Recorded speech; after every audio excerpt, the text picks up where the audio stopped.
பிதாசுதன் பரிசுத்தாவின் பெயராலே ஆமீன். மரியே வாழ்க, மரியே வாழ்க, மரியே வாழ்க. பிரியமான அன்பு சகோதர சகோதரிகளே, இப்பொழுது நான் இருக்கும் இடம் புனித வனத்து சின்னப்பர் ஆலயம் கல்பட்டு என்ற இடத்திலே இப்பொழுது நான் நின்று பேசிக்கொண்டிருக்கிறேன் உங்களோடு. ஆம் பிரியமான அன்பு சகோதரிகளே, இப்பொழுது காண்கிறீர்கள், இந்த தேவத்தாயின் மடியில் பரலோக பிதாவாக கருதப்படும் இயேசு கிறிஸ்து கல்வாரி மலையிலே சிலுவையிலிருந்து இறக்கப்பட்ட அவருடைய பாடியை தனது மடியிலே வைத்து புலம்பிக் கொண்டிருக்கிறார் தாய் மரியா. அருகிலே இருப்பவர்கள் இரு சகோதரிகள். மேலும் இங்கே காட்டப்பட்ட இந்த திருவுருவ சிலையானது கர்த்தராகிய இயேசு கிறிஸ்து நம் பாவங்களுக்காக பாடுபட்டு சிலுவையிலே மரித்தார் என்பதை காட்டுகிறது. ஆம் பிரியமான அன்பு சகோதர சகோதரிகளே, இதையெல்லாம் எங்கே உள்ளது என்று பார்க்கிறீர்களா? புனித வனத்து சின்னப்பர் இதோ இருக்கிறாரே, இந்த வனத்து சின்னப்பர்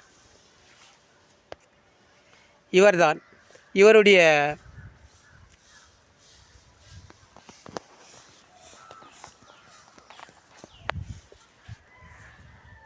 குகை இதற்கு அடியில் உள்ளது. இவர் குகையிலே தங்கி வனவாசமாக இருந்து காகங்கள் அவருக்கு உணவு கொடுத்து கொண்டும் சிங்கங்கள் அவருக்கு துணையாக இருந்து கொண்டும் இருந்தன காட்டிலே என்பதைத்தான் இவருடைய வாழ்க்கை வரலாறு எடுத்து கூறுகின்றது. இவர் காட்சி கொடுத்த இந்த இடமானது கல்பட்டிலே இந்த இடம், இந்த வனாந்திரம், அப்பொழுது வனாந்திரமாக இருந்திருக்கும். இது ஒரு 100-150 வருடங்களுக்கு முன்பாக எப்படி இருந்திருக்கும் என்று யோசித்து பாருங்கள். இப்பொழுதே தெரிகிறது இவ்வளோ பெரிய பெரிய பாறைகள், குன்றுகள். இப்பொழுது என்றால் இன்னும் 100-150 வருடங்களுக்கு முன்பாக எப்படியெல்லாம் இருந்திருக்கும் யோசித்து பாருங்கள். ஆம் பிரியமான அன்பு சகோதர சகோதரிகளே, நான் இங்கே வந்தது புனித வனத்து சின்னப்பருடைய அந்த குகையை கண்டு அவருக்காக நிறுவப்பட்ட இந்த நூற்றாண்டு கெபியும், அவருக்காக செய்யப்பட்ட இந்த கொடிகம்பமும், மற்றும் அவர் அன்னைக்காக ஜெபித்து கொண்ட இந்த பாடுகளின் சிறுபங்களையும், அவர் தங்கி குகையிலே ஜெபித்து கொண்டிருந்த அந்த குகையையும், மற்றும் அவருக்காக கட்டப்பட்ட அந்த ஆலயங்களையும் பார்த்து இப்போது நான் ஜெபித்துவிட்டு இந்த இடங்களை சுற்றி வருகிறேன். அதாவது கிரிவலம் போல் சுற்றி வருகிறேன். நாம் கிரிவலம் போல இங்கே 2-3 முறை சுற்றி வரும்பொழுது இந்த பௌர்ணமி நேரத்திலே புனித வனத்து சின்னப்பர் ஆனவர் அவருடைய பாதத்திலே வந்து ஜெபிக்கின்ற அந்த ஒவ்வொரு மக்களுக்காகவும் அவர் என்ன செய்வார்? தந்தையிடம் பரிந்து பேசுவார். நாம் தந்தையிடம் நேராக பேசலாம், ஆனால் நாம் அனைவரும் பாவிகள்.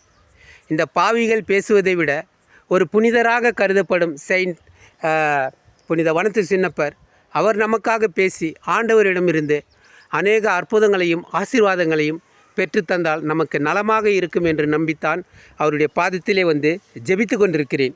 இதோ கிரிவலம் போல் இந்த பாறையை சுற்றி வருகிறேன். இவ்விதமாக ஒவ்வொரு மாதமும் பௌர்ணமி நேரத்திலே இந்த பாறையை வந்து நாம் 1 முறை 2 முறை 3 முறை சுற்றி வரும்பொழுது நமது உள்ளத்தில் உள்ள ஆசைகள் நிறைவேறும் என்று நான் நினைத்துத்தான் இங்கே வந்தேன். நிச்சயமாக புனித வனத்து சின்னப்பர் நமக்கு நிறைவேற்றுவார். தந்தையிடம் பரிந்து பேசுவார்.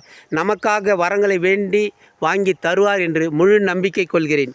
ஆம் பிரியமான என் அன்பு சகோதர சகோதரிகளே, இதை காணுகின்ற நீங்களும் புனித வனத்து சின்னப்பருடைய ஆலயத்திற்கு வந்து ஜெபித்துவிட்டு அவர் இருந்த குகைகள் மற்றும் அவர் காட்சி கொடுத்த இந்த இடங்களையும், இதோ அவருக்காக நிறுவப்பட்ட இந்த நூற்றாண்டு மண்டபத்தையும் கொடிகம்பத்தையும் நீங்கள் சுற்றி வரும்பொழுது பௌர்ணமி நேரத்திலே உங்களுக்கு வேண்டிய அனைத்து நன்மைகள் கிடைக்கும் கிடைக்கும் கிடைக்கும் என்பதை மறந்து விடாதீர்கள். கர்த்தராகிய இயேசு கிறிஸ்துவிடம் அவர் நமக்காக பரிந்து பேசுவார் என்பதை மறந்து விடாதீர்கள். புனித வனத்து சின்னப்பர் நமக்காக வேண்டிய வரங்களை பெற்று தருவார், தந்தையிடமிருந்து அன்னையிடமிருந்து என்பதை மறக்க வேண்டாம். ஆமீன், ஆமீன், ஆமீன். இப்படிக்கு நான் உங்கள் சகோதரர் from John ball, X army from Pondicherry. Thank you.